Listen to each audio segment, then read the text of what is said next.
Shields broken, armor mended, elytra unsatisfyingly high. I'm trying to break it so I can separate it from my chest plate and turn the chest plate into netherite and whatnot, and also re-enchant it.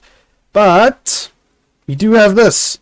3 Wither Skeleton Skulls. Crinkly and I were grinding out these guys because I had one from the first nether trip, so we needed the other 2.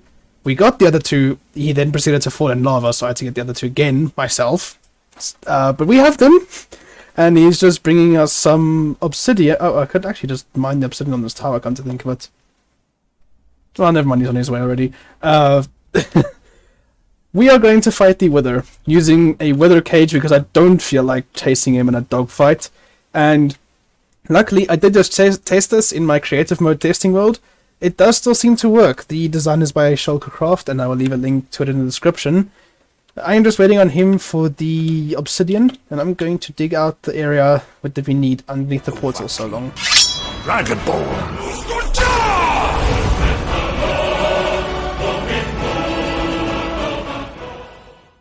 Boom, boom, and boom, boom, boom, boom. Bye, bye.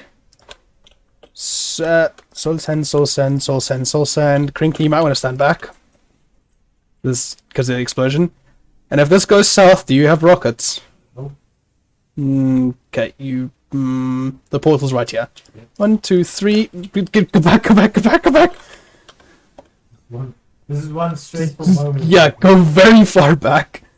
Please work, cage, like you did in my world. Please work. Boom. And yeah, he is stuck. I'm just going to smite him to death.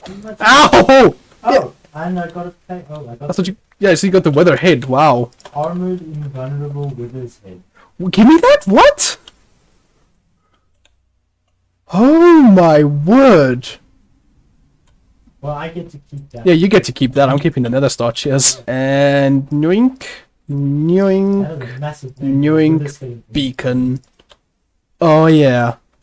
We have a beacon. I need to put away this endstone. Now, the thing that sucks is I don't actually have anything to light this beacon with yet. We made some progress between episodes on the world that I'm going to show you now, and hopefully it's enough progress to actually get this beacon lit, because it's going to come in very handy for the next mega project I want to work on. As you can see, I haven't quite moved the sugarcane farm yet. Yeah, I decided I'm still debating between it because there's a whole bunch of other farms here, and Kringly's shape farm is going to be here, so it's not like these chunks will never be loaded by us.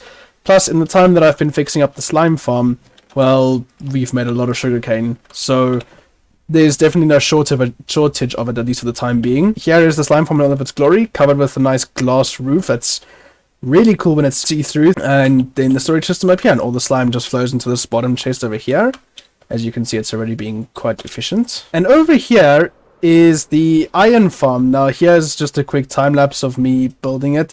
As you can see in the design, I put the chests already up at the very top, but in reality, I decided to actually make these pillars so that we can have the chest down at the bottom here, and basically just drop a system that fires out all the iron and roses, and then it flows into the storage system down here. And we have a lot of iron. The great thing about this farm is whenever I'm AFK over at the mob farm, this iron farm is loaded. I'm going to take all this iron, see how many blocks we can get, and see if it's enough to light a beacon. But before I do that, I do also have some good news. I managed to fix the mob farm, and I think going to use the same fix to fix the hoglin farm that's in the nether. It turns out that this spawning platform, simply put, was slightly too high. Now, I'll link the videos in the description that I used to figure this out. One person said or suggested that that was the reason that I was actually out of the spawn radius, and I didn't think that was the case because I'd followed the tutorial exactly, but it turns out I was.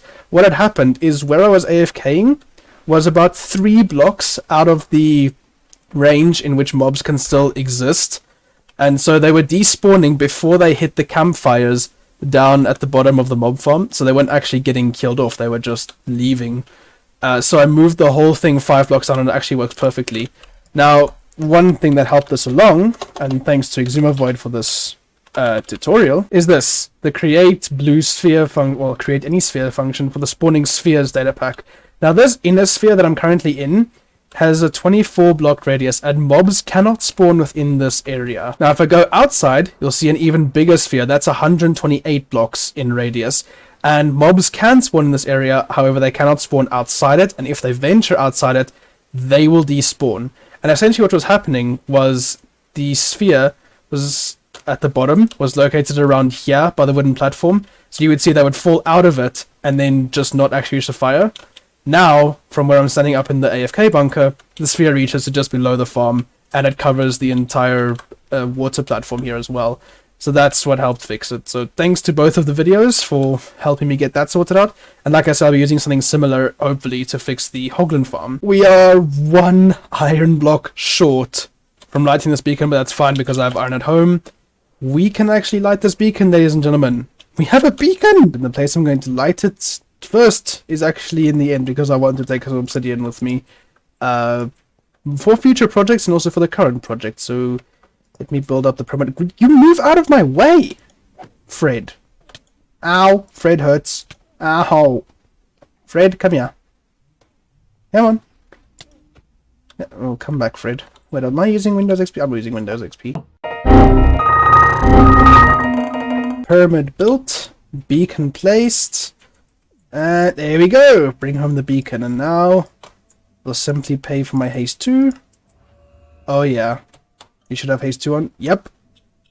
Okay. Mining this thing should go considerably faster. I mined 3 layers and got over a stack of obsidian, so that should be enough for every and any obsidian based project I want to do in the future, and realistically the only ones are ever, well, portal placement. So this should hold me for the next few portals.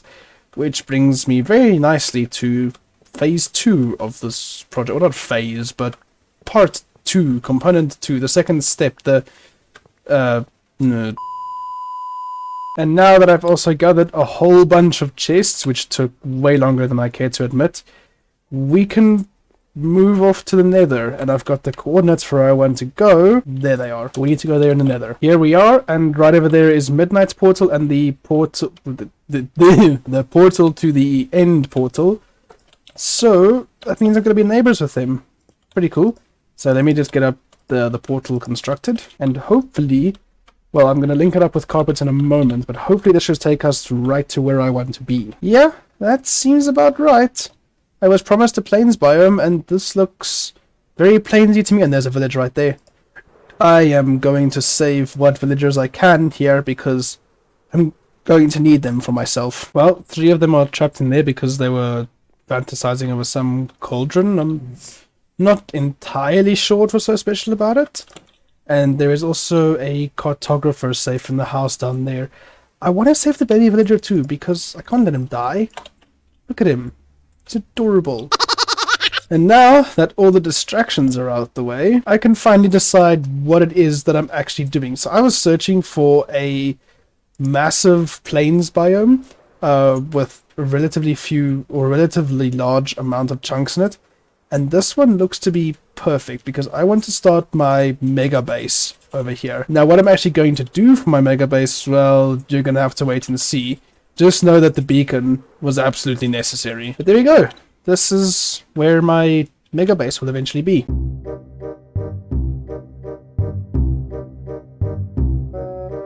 Crinkly Bear 300.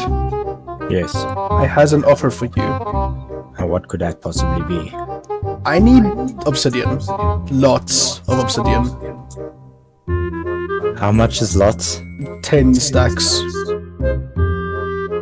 Nope. How much you paying me? I offer you, because I know you're in a diamond shortage, 64 diamonds. How more? 64. A full stack. Excuse me. Yes. So my ears are not fooling me. No, I want 10 stacks of obsidian, in return you get a stack of diamonds. Why didn't you you had me at 10 stacks up. You good? No, I'm not good. I forgot words because I'm eating a bar 1. Okay. My jaw's kind of struggling to get apart from each other. This caramel is hard. Okay. Wait, what was I about to say? I don't know. Okay, wait. You had my attention already at 10 stacks of obsidian. I would have done it regardless, even if you didn't pay me. But seeing that you pay me, I'm interested. I see. Here is the diamonds before I use them or lose them. Oh, I need 10 stacks of obsidian. Good luck. oh, shower me in diamonds. Don't flex that hard. Ow! Okay. Bye. Mining 10 stacks now. In the meantime, I have just created a portal to basically the other side of the desert. So it's miles away from the side that we use for mining. And this is a fairly open and flat area that we are going to turn into the shopping district. Mainly because the closest mushroom island is just simply too far away. So this is fairly close between all of us. And we're going to set up shops here. And the first shop that I want to set up is one that, well, I've been building farms for the whole time. It is a rocket shop. But first, I need to go and tear down my fortune shop, because at this point, pretty much everyone has fortune. It's served us well, it made us 5 diamonds, but it's lived its purpose. So let's go take its resources. The fortune shop is removed. Some of the resources in here, the rest are all in my ender chest. And apart from taking these things and putting them back in my base, I'm going to take a lot of them with me to construct the new shop over the shopping district. Now this is the design that I had in mind for the rocket shop. It looks more like a home almost. Without the roof it looked like a jail cell, but with everything on, with all the lights in place, it looks like a very welcoming home. You know, I've decided to call it Rockets of Skyrim because I can't think of anything better. And inside we're simply going to have a bunch of chests with the different levels of rockets in them. And the flight duration 3 rockets will be at the end. Flight duration 2 rockets will be in the middle. And the flight duration rocket... Hello there. Hello. You got a customer. I'm not sure how much rockets are going to help you, good sir, but you can dream. You can definitely dream. You know, I'm going to be selling them in stacks of 32. And the flight duration number will tell you how many diamonds it costs for 32. So flight duration 1... be one diamond for 32, flight duration 3 diamonds for 32, so on and so forth. And I've got all the rockets I'm going to sell in this box right here. Here we go, as many rockets as I had on me are now all in these chests, and I've also put an ender chest in the shop. I would advise having some sort of shulker box maybe with all your diamonds and whatnot, so when you come to the shopping district, and good morning. No, you're not very friendly, goodbye. When you come to the shopping district, you can then just take your diamonds out of the ender chest and just use them in the shops. We don't have a lot of stock right now because I need a lot more gunpowder from the mob farm. But the shop is open for business. Simply put the diamonds in the corresponding chest that you bought from, and there you go. Rockets for all. Also, these are mine. Nobody touched them. Anyway, now that we have our 10 stacks of obsidian and a little bit extra, because again it's necessary, I can finally start working on my mega base and actually showing you guys what my plan is going to be. Now I have the chunk borders on, and I've been doing some exploring up here in spectator mode just to see what's going to work the best. Simply put, I want to dig out an area. A very large area, not just one chunk, like we did with the slime chunk. Not even 4 chunks in an area like this. No, it's going to be 10 by 10 chunks. Now, as with any major chunk digging project, the first thing to do is actually mark out the area where I'm going to be digging. So that's what I'm going to get to now. I'm basically just going to create a perimeter for this chunk, and then maybe see if I can flatten the middle a little bit. But that is why I needed the beacon, obviously, to dig it all out. I'm not going to dig it out all by hand, though. That would be absolutely psycho. I am going to be using TNT flyers and machines and whatnot. But the sides, I want to make them as flat as in the slime chunk. So I'll only be digging out the middle section with the TNT miners. The sides I'll still be doing by hand. And for that, I definitely want the beacon around me, or with me. And then the obsidian, I'm going to basically create an obsidian border around the top of my base. Just because it'll look cool. Hippity hoppity, your house is in my way, hoppity. And obsidian will continue. 1, 2, 3, 4, 5, 6, 7, 8, 9, 10. That obsidian line spans 10 chunks. Oh my word, it is massive. Getting an idea for how large the space is going to be. This is amazing and ridiculous at the same time. Anyway, I need to, well, first we'll go back to sleep, second we'll continue down this line now. And this is finally finished. This is what 10 by 10 chunks marked out with obsidian on the borders looks like, and it is massive. This is gonna be dug down all the way to bedrock. Next part of the project is to actually flatten this inside area a little bit. So I'm gonna get it all down to 1 Y level. This is gonna take a while. In fact, the first thing I need to do before any of that is just move my portal and my chest setup to over here outside the chunks, and relink the portal and hope that it still actually links. Then I can get started on digging this area out.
Well, terrible pranks aside, turns out I've been a total moron because I've been recording the few segments about me designing this little TNT bomber thing that I'm going to use for my base for, I want to say, the past couple of hours before leaving for the shops and simultaneously realizing that my OBS was never open, so I didn't actually record anything.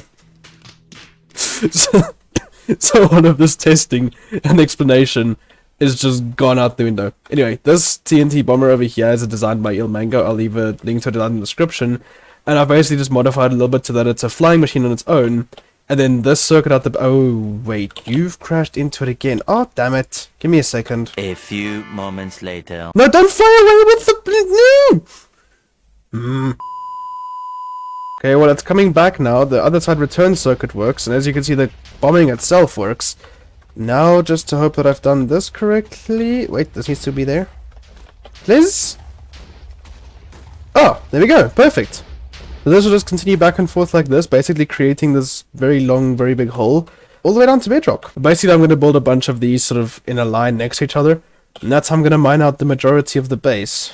Now, it looks like, in terms of stone, it leaves already about 4 blocks on the side, between 2 and 4 blocks. So actually, I can leave a relatively thin border around my base for me to mine manually. I am proud of how compact I managed to keep it, though, because I want to stack multiple of them, or as many as I can, next to each other. And this design is in total, what, 3 blocks wide, 4 blocks wide, if you count this thing? That's pretty good, and it definitely mines more than 4 blocks to either side, so we can, yeah, we can definitely do some interesting things with this. Right, let's get these built on the server. On another note, I'm just here filling up my rocket shop a little bit, and we seem to have made a fair amount of sales. That's already 10 diamonds straight from this. This is going straight into my shinies box. This is oddly satisfying, but it'll probably get nauseating after some point. This, I think, is every tree and water patch in our never mind.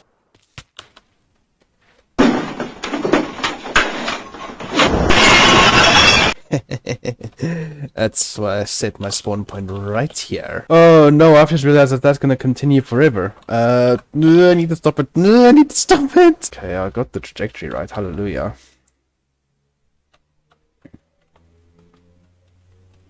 Wait, no, I didn't. No.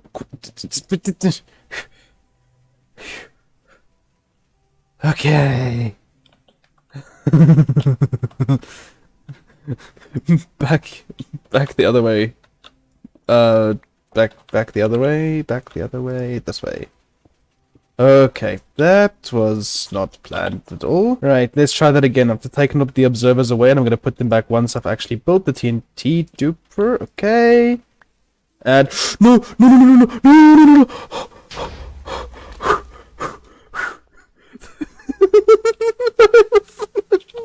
I'm an idiot. Okay, that could have gone worse. Okay, TNT duper is working. Now it's time to build the flying machine. And I'm gonna send this on one run and just see more or less what it blows up. A, to make sure that this is actually far away enough from the side, and B, to make sure that the system itself works. But before that, I've set up the furnace on the other side. I can send it back manually for now. Let's just see what it does. Okay, yes, that's correct. It'll just fly off in that direction without actually duplicating anything.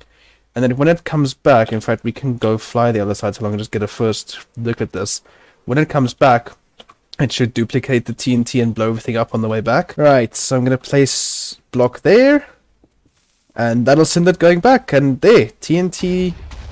Yep, explodes everything in its wake. Perfect, this is working. Okay, a little bit of the TNT is being shot towards the sides, creating those craters. One TNT was shot up here and blew up the TNT on the flying machine. That's kind of annoying. Okay, maybe I should spend some time to level this all out. Crinkly, can you help me dig? What? Or do you want to level your entire place? Yeah. Say no more, my friend. At least to like y equals 65 or something, so that the TNT duper doesn't blow itself up the whole time. Excellent. Because I need cobblestone. Yes, I did it! My elytra is finally broken! You're probably wondering why I'm so happy about that. Simply put, this thing was combined to it, and it only has blast protection 4 in it. I want to not only better this chest plate, but also turn it into netherite, and then I'm going to recombine them once I have mending, unbreaking, whatever else I want on this chest plate. Right, so now that this is broken and repaired again, and this has everything I'll need on it, I went to mine myself some ancient debris, and this is what I got after 2 stacks of TNT. I think I need a new mine, because this is pretty pathetic. Anyway, we are in the process of collecting up some ingredients for ancient debris miners. So I'm going to donate 3 of the ancient debris to that. And because I technically only need 1 bar for this thing. Although, we did make a sale here. The 3 netherite ingots that were left in here got sold. And it was actually Mr. Crinkleman himself. However, he is busy helping flatten that area in my base. So as compensation, I said I'd give him a discount on the netherite, just as well I paid him basically. I'm giving him a discount of 8 diamonds per netherite, so that's 24 diamonds. That leaves me with a stack and 8 profit from just mining and then smelting. Okay, so you say you have ancient 5, efficiency 5 for me. No, we don't talk about that, okay? Do you have any efficiency 5 or not? Ancient 5, yeah, it's in Shut this up! chest. It's in this chest, check here. Thank you. Ancient 5. What chest? Oh, I see it. Thank you. There's your 5 diamonds. Ancient 5. Okay. You've been messing You've been messing around with too much ancient debris, my friend. Correct. I'm gonna check take out your chunk, man. I'm doing all your work. Yeah, for give me you. a second because it wants 36 levels to enchant with Ancient 5.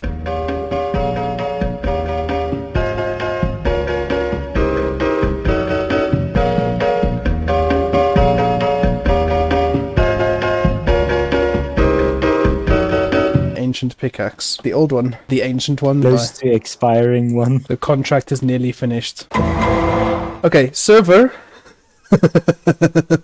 Server. What about the server? Cheers, mate. We need to flatten all this area, as Trinity's been working on here. Thank you. And then we can get back to building those giant machines. Yay. And there are all the TNT duper flying machines in place. They look rather cool from this side. Each one with a manual switch. And then this side is all the return systems now. As you can see, been busy digging out this side here. This half of the base has already been dug out and we're busy with this one. Although I can't take credit for this. This was all Crinkly on his own with the Haze 2 beacon set up, and Wither, when he returns from his end XP grinding trip, is going to help me with this side of the base. And then we can set these things to go and actually start mining out this massive area all the way down to bedrock. Rest in peace, server. And with the last two chunks out of the way, this is what we currently have. I can't even load in everything that we've dug out at once. That is how big this area is. To activate all these flyers, they're all primed, they're all set to go. Other things on the other side, the return circuits, and these ones are all in line, they're all working. I just need to flick the lever. And we will start digging out this 100 chunk area all the way down to bedrock. This is something that I'm not going to do right now because the server will freak out. 3 days later. And 3, 2, 1, activate. Activate. Okay. That flying machine is being sent off. And yes, the server is struggling. And that worries me because that's only one flying machine. And I have 23 in total. But it's off. And when it comes back, it'll blow up everything. Oh, that was not smart. I need to make sure that the thing does actually, like, work. Because I know the one on the far left there does, but I obviously haven't tested all of them. And I want to make sure that it doesn't blow itself up either. For some stupid reason that I have most likely overlooked. Why is my connection to the server that terrible? What? This has been going on for a while now, and it's kind of annoying because it's just unnecessary. Like, there's no reason for that. Well, lag aside, which causes this to look like an absolute slideshow, it does look pretty cool. They're all moving in one. It looks like a rugby line, actually. The way they sort of line up next to each other like that, but diagonally, because you can only pass backwards. Yeah. Go, Booker. No, all of them are just throwing their minecarts off. Okay, so this is undoable on the server. Thanks a lot. So, I'm going to have to do something different. I'm not going to mine this out with a pickaxe, forget it. What I'm going to do then is simply download the server world. Now, luckily I already did this before launching on these minecarts, because if I had to do all of this and repair all of them, that would not be fun. So I've downloaded a world prior to this, and nothing changed between then and now, because like I said, no one's been on for a while. So I'm going to have to record it all offline, as in the single player world, or the offline version of the server, the one that I downloaded, and then come back to the server and basically put in that change manually, if I can put it that way. And this is not a good place to be, but that's going to have to wait until next time, folks. Thank you for joining this episode. We got a fair amount of done, and then we got utter disappointment. We started the base, we built a shop that's already made several diamonds. We fixed a bunch of the farms that weren't working. So yeah, this has been definitely a fruitful episode. And I think next one we'll start off with the mining out of this, like I said, in the offline version of the server. But that minecart just entered orbit. Okay. Cheers! But until then, cheerio everybody. Really.